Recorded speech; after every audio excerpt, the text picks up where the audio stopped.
Hello. I need a different microphone. This one's gonna be different. This one. I couldn't quite do the usual bit. I'm gonna be covering a whole bunch of different stuff today. I'm gonna cover the obvious elephants in the room. I have no idea how this is gonna go. I wrote myself up a bunch of bullet points, and I'm just gonna yap. But I think I think trying to keep up and like give an overview of what's gone on in the past couple of weeks is that's not going to happen. So I'm gonna narrow my scope, and we're gonna talk about a few things. Let's start with Iran. Iran is currently seeing the largest uprising that they've seen in quite some time. It's gone from like protest to potential revolution. Late in December, protests began largely due to a crumbling economy. Merchants weren't able to keep up with the rapidly deflating currency. So basically, you've got the usual suspects doing usual suspect stuff, and then you've got the government of Iran trying to potentially do something about it, and they do a wildly unpopular domestic fuel subsidy cap increase. And that kind of was the spark from there. Long story short, money, economy bad, people upset. They started protesting, and it quickly turned into anti-government, not just we're upset about the economy. Protests spread really, really quickly, and things got out of hand real fast as the Iranian government started to use lethal force. At one point, the government of Iran actually tried to shut things down by declaring a day of all business being closed because it was cold. There has nothing to do with it's just cold out. That didn't work. Now, it's probably no surprise that you're going to hear me say that I stand with the people of Iran, and I hope that they get a government that works better for them, because right now it's not going great. And yeah, absolutely, the US and Israel have played a large role in it not going great, especially depending on when you want to start counting the not great. And so, of course, the US and Israel are both like, yeah, wonderful. Oh, good for them. Yay. How patriotic. They're taking back their country. Maybe they'll be more willing to play ball this time. If you haven't seen a whole lot of this on your feed, it's in part because Iran has done a nationwide internet blackout, which is something that they've done before at protests of this scale. But again, this one's larger than they've seen in a while. Do I think this is going to end up perfect and great for the Iranian people? Do I think it's going to do regime change there? I don't know. I don't know what their politics are like on the ground, and it's going to get much more complicated before anything gets better. Hopefully, this ends up being generally good because people should be in control of their own governance. So whatever outcome leads to that, let's continue. Because a government using lethal force against protesting civilians, against government overreach and tyranny. This next part is about ICE. And I'm not the drink cooler stuff, the fascists. The fascist Nazis who are Nazis and fascist. And I'm not going to sit here and be told that that's not what they are, or that I need to watch my language because I shouldn't just call everyone that I don't like a Nazi. I've already made entire videos about how we've got concentration camps actively in this country, funded by our tax dollars to torture people. I want to be clear. I work really hard to make sure that things stay accessible, to make sure that people don't feel overwhelmed by everything. It is as bad, if not worse, than it seems. 2025 saw about 3 times as many deaths in ICE custody as any previous year on average. The closest would be 2020.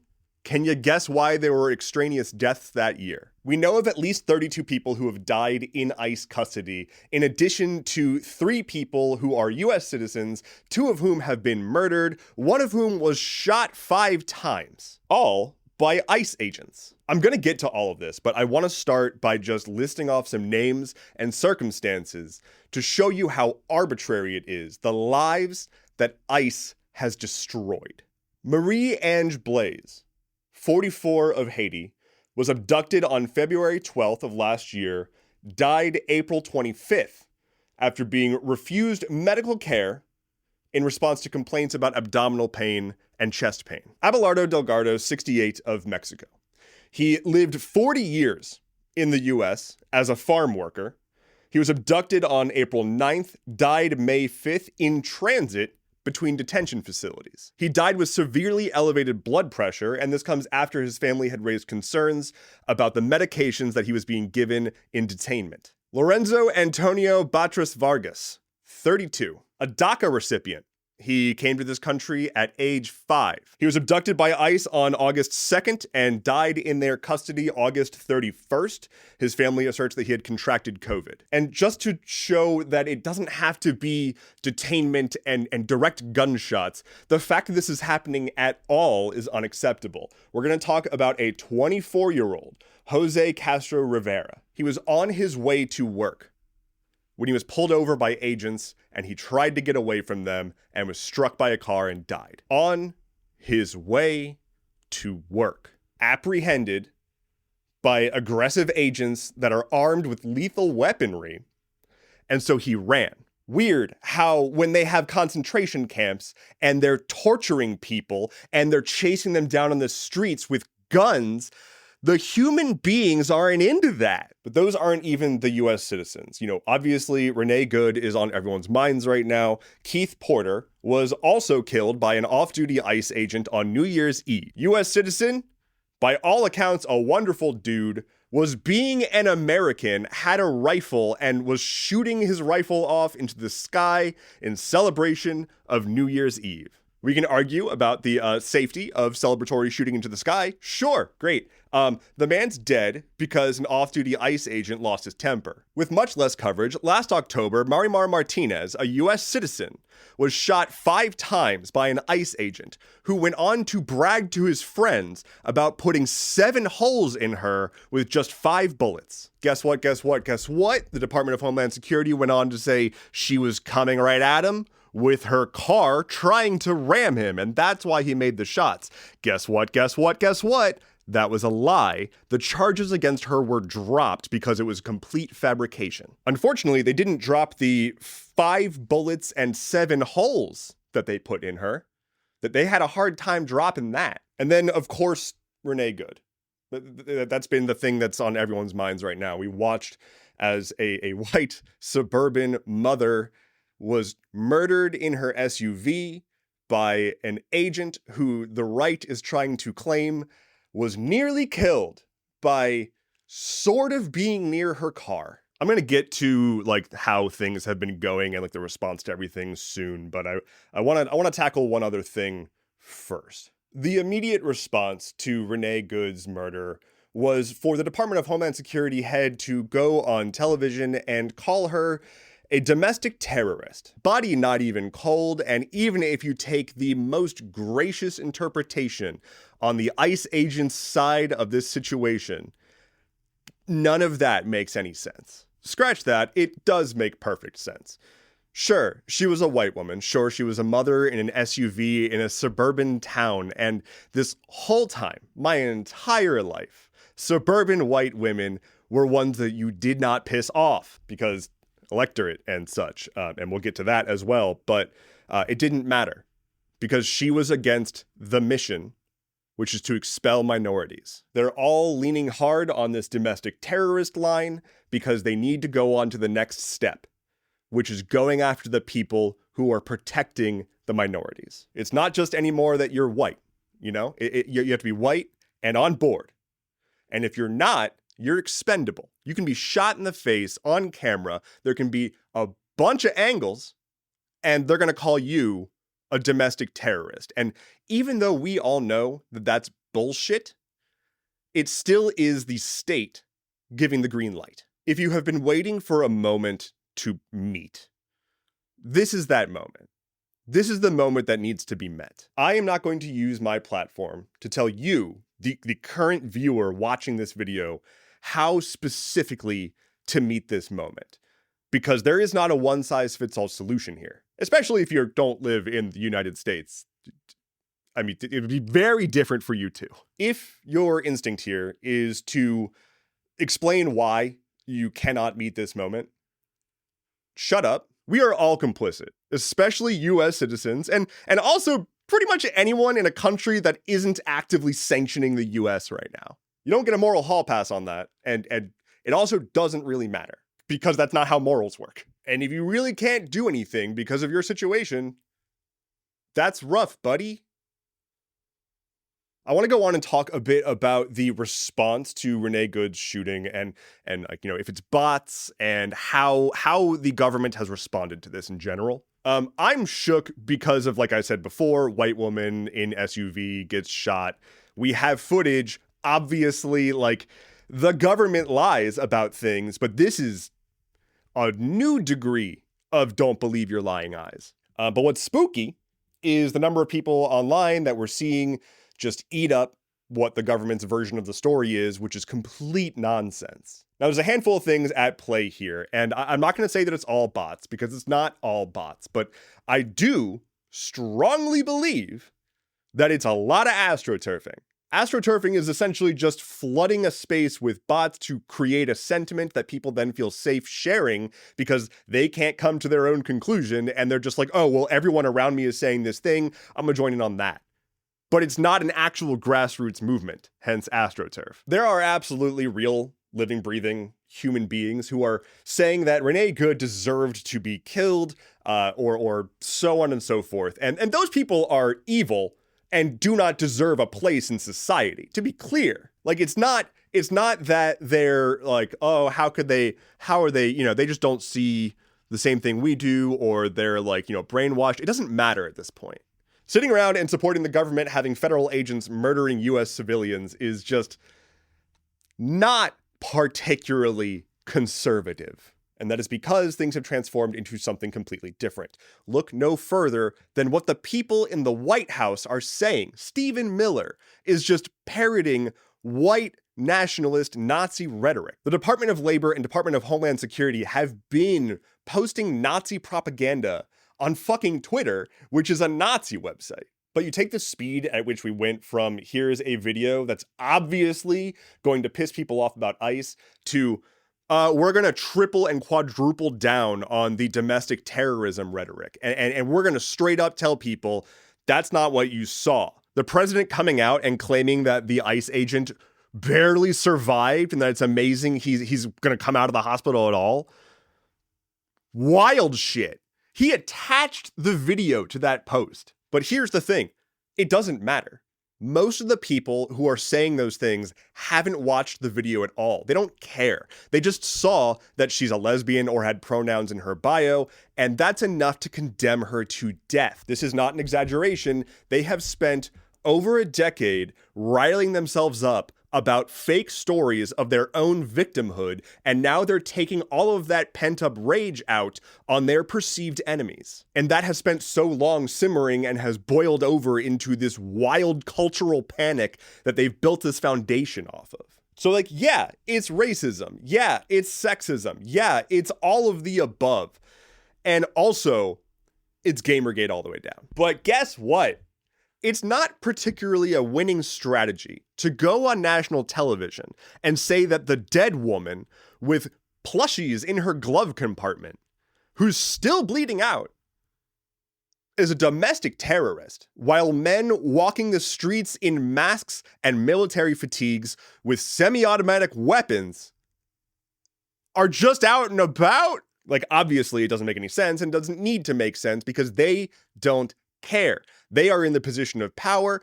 We are not. People are fucking pissed. Things are not less expensive than they were a year ago, no matter how many random losers in Idaho tell you what they paid at the pump. Idaho catching strays. Things aren't more affordable. The Epstein files haven't come out. There are masked men patrolling the streets. We have concentration camps. We recently invaded Venezuela for no fucking reason and now don't know what we're going to do with it. Trump's jokes in huge air quotes about taking over Greenland are now manifesting.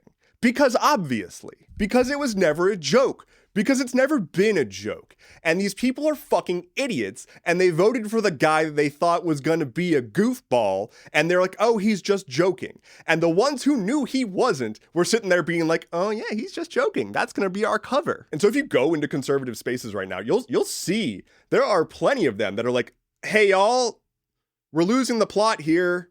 Like, our movement's been invaded by people who are way too far right and focused on specifically race and just gender. Tap, tap. You weren't invaded. You just weren't paying attention. Now, this brings me to my next topic, which is elections. And before people freak out, I'm gonna make a few things clear. I'm just gonna get the bean soup out of the way. I'm not saying elections save us. I'm not saying elections are how we fix the country. And I'm not saying that elections are going to go great and don't worry about it. None of those are the sentiment I'm about to say. I'm about to say a whole lot more words with a lot more complexity to them. There's a lot of discussion about whether or not the elections for the midterms will even happen. Right? Trump has already floated the idea, and as we just established, him joking about doing something is just him wanting to do that thing. I genuinely believe the man just says a thing, and it's so absurd, and he doesn't realize that other people find it so absurd they interpret it as a joke. And he takes that as feedback to come back to it later. But anyway, longtime viewers will know that I generally identify as an anarchist. I'm not a huge fan of the state, but I do think it's very important to understand the thing that you're working against. So many people are just yelling, oh, the elections won't happen. Oh, they already know the outcome. They'll rig it. They rigged whatever, and so on and so forth. And they just stopped there. Again, I want to reiterate, voting won't save us. I do not believe there exists a candidate that we can vote for that fixes everything. So, with that said, US elections, while generally fucked up, are kind of the only part of this country that I actually have any institutional faith in. But that doesn't mean that they can't be messed with. But literally editing votes is very, very difficult with the way that we do voting here. And stopping elections is also very difficult. If you wanted to mess with the outcome of an election, probably the two worst ways to go about it in the US would be editing votes and trying to stop elections from happening. So on the sentiment of there won't be elections, I disagree. I do think there will be elections. I think they're going to try to stop them. I think they're going to make a big deal about it. But I think ultimately they're going to happen because the elections are run by states and they know that there's lines that even if they do cross, things will get real bad for them real fast. So on the topic of will there be elections, I think yes, I think there will be elections. I think they will be held. I think the Trump administration will make a lot of noise about stopping them, but I think ultimately they will happen. But here's what I think happens next. We've already seen Mike Johnson refuse to seat a duly elected member of Congress for over a month. We've seen Kristi Noem go up on stage and call random US citizens domestic terrorists for basically just existing near an ICE officer. The Department of Homeland Security has been slowly expanding an amorphous investigation into Antifa and the dark money on the left. And it's really just turning into a place where they can hunt down political enemies. They are continuously broadening who they can apply the term domestic terrorist to so that they can use a federal agency to go after dissenters. Specifically, a federal agency whose actual purpose is supposed to go after transnational organizational crime. So what I think is most likely to happen is the elections happen, but then the federal government is just oh no, well there's an ongoing investigation into left-wing intervention in our politics. So we cannot certify these results while this investigation is ongoing. And so that's why we can't seat them. It has nothing to do, we held the elections. You said we weren't going to hold the elections. You called us fascists and said we wouldn't have elections. We held the elections. We're just following through with the law and so on and so forth and blah and blah. Does this playbook sound familiar? Because it really should. It's what they do every single time that they ever are backed into a corner. And it's hey, you can't do that. And they're that's not what we're doing. And even if it is, shut up. You're a terrorist. Anyway, here's another new atrocity. But don't worry, the Supreme Court can jump in and help get the midterms certified. Nope. So that's kind of it. I'm just, like I said, just sort of rambling about my current thoughts on the state of things because this has all been a lot. For me too. This is a lot. I've been doing this for years, and I have enjoyed being able to say ridiculous bullshit because of the freedom of speech that I'm guaranteed in this country, usually. I try to speak my mind as clearly as possible because I want people to know that other people are feeling and thinking the same way they are and don't need to filter themselves. But as of now, as I said, the Department of Homeland Security is actively trying to find dissenters using social media monitoring and shit. I don't know what to think about that. And I'm not trying to make myself seem like some kind of victim, oh, woe is me, so on and so forth. I know I'm relatively small potatoes and probably not their primary target and very, very, white. But it doesn't change the point that I'm building to here, which is I, a white man in America, am scared to speak out because my government has shown that they're willing to kill me. We've gotten here. We've gotten there. We are now here. So, if white man feels like government could be the reason he stops breathing eventually in America, is posting this on the internet, let that be sort of my supporting argument for why I said that things are pretty fucking bad right now.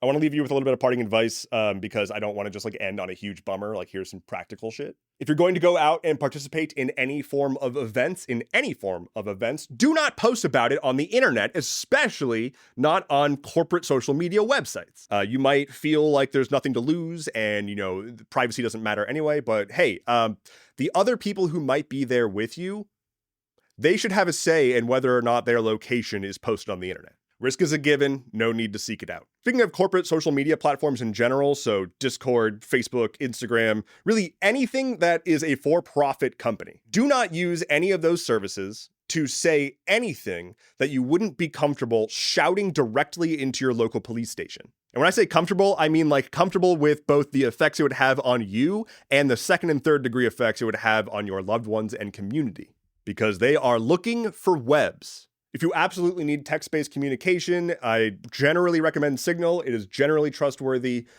Better is phone calls or talk in person. Use disappearing messages. Don't leave a paper trail. And just do good. The important thing, the very last thing, you can go after this, I promise, is that despite the number of people who are going on the internet and saying we're cooked, which is also definitely feds and bots, we are seeing nationwide protests. Again, people care. People do care. It's a matter of getting them to care together and at the right time and in the right place and the right way, but people care. They're not buying this domestic terrorism bullshit. And the people who are, as I said, are a problem. But if they truly believe that the average American is walking around buying what the government is saying about the masked men walking around with weapons in their neighborhoods, specifically in neighborhoods that specifically did not vote for this, they are extremely out of touch. Thank you so much for hanging out with me with this video. I have no idea how this is going to go. Let me know what you thought. Gonna start editing this now. It's a long one. Take care. Be well. I will see you again soon. Bye.